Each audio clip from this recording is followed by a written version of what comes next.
Olá, está começando o programa A Bíblia. Sou o Padre Alisson Parro, mestre em Teologia Bíblica, e vamos juntos embarcar na reflexão da Palavra de Deus.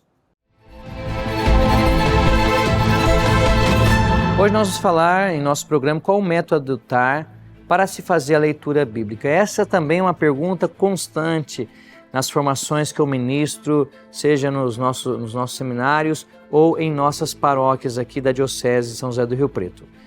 Primeiro vamos entender o que é método. A palavra método vem do grego meta-rodós. É um caminho pelo meio do qual nós trilhamos para se compreender ou se chegar a uma determinada conclusão, a uma determinada realidade. Então, no fundo, as pessoas querem saber qual que é o caminho que eu devo trilhar para fazer a leitura da Bíblia. Esse problema já foi presente, por exemplo, no livro de Atos dos Apóstolos, quando o eunuco lia a profecia de Isaías e não entendeu, e aí o diácono Felipe foi lá e o ajudou a entender. Como eu posso ler esse texto? E aí Felipe anuncia Jesus Cristo e aquele etíope acredita em Jesus como Senhor e Salvador. Nós temos diversos métodos, a depender da finalidade pela qual o intérprete, o leitor, quer acessar o texto bíblico.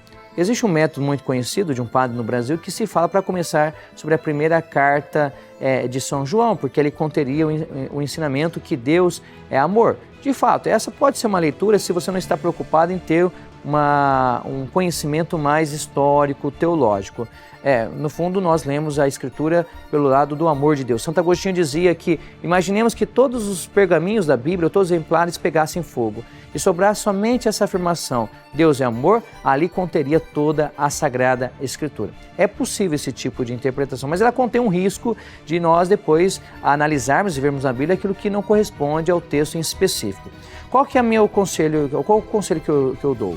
Um conselho de um método muito mais fácil é o método litúrgico. Começar a ler a Bíblia segundo aquilo que a liturgia nos propõe. Tem várias facilidades esse método. Primeiro, que se você não tem acesso a especialistas na Bíblia, você tem acesso à liturgia do dia. Primeiro, isso é comum, está presente na internet e em vários livros. Segundo, você tem a oportunidade, por exemplo, na Rede Vida, de escutar a homilia do padre que reza a missa, de você pesquisar outras homilias. Se você ler bem o texto e prestar bem atenção nas homilias, aos poucos você vai desenvolvendo essa capacidade de interpretação do texto bíblico. Por quê? Porque a liturgia ela é sequencial. Se você pegar, por exemplo, as leituras deste ano, que é do Evangelho de Lucas, você vai ver que domingo após domingo são trechos do Evangelho e são apresentados de maneira sequencial.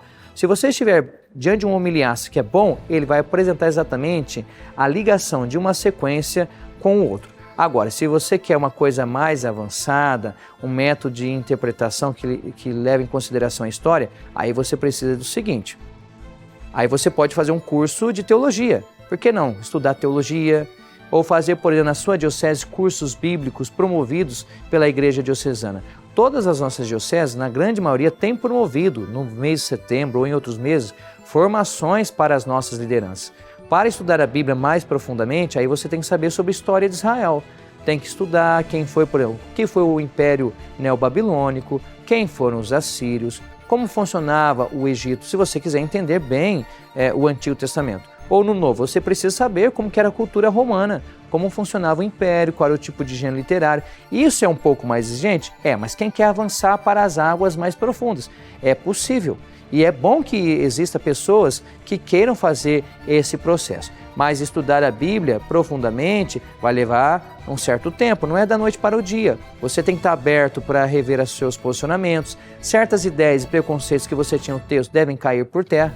Por isso que muitos entram em crise de fé, mas isso é fonte de aprendizado. Tudo depende do seu objetivo. Agora, se você for usar a Bíblia apenas para uma pregação, basta você, então, se preparar, pedir o Espírito Santo, ler um bom comentário, deixar o Espírito falar na sua vida, mas sempre, para ser um bom pregador, é preciso o quê? Estar inserido na dinâmica do caminho da igreja. O melhor caminho, na minha opinião, é o caminho litúrgico. Comece a fazer isso, comece a participar da missa da Rede Vida todo santo dia, escutando o Evangelho, e você vai ver, e depois indo para a Bíblia, você vai ver como você vai crescer no conhecimento da palavra do Senhor.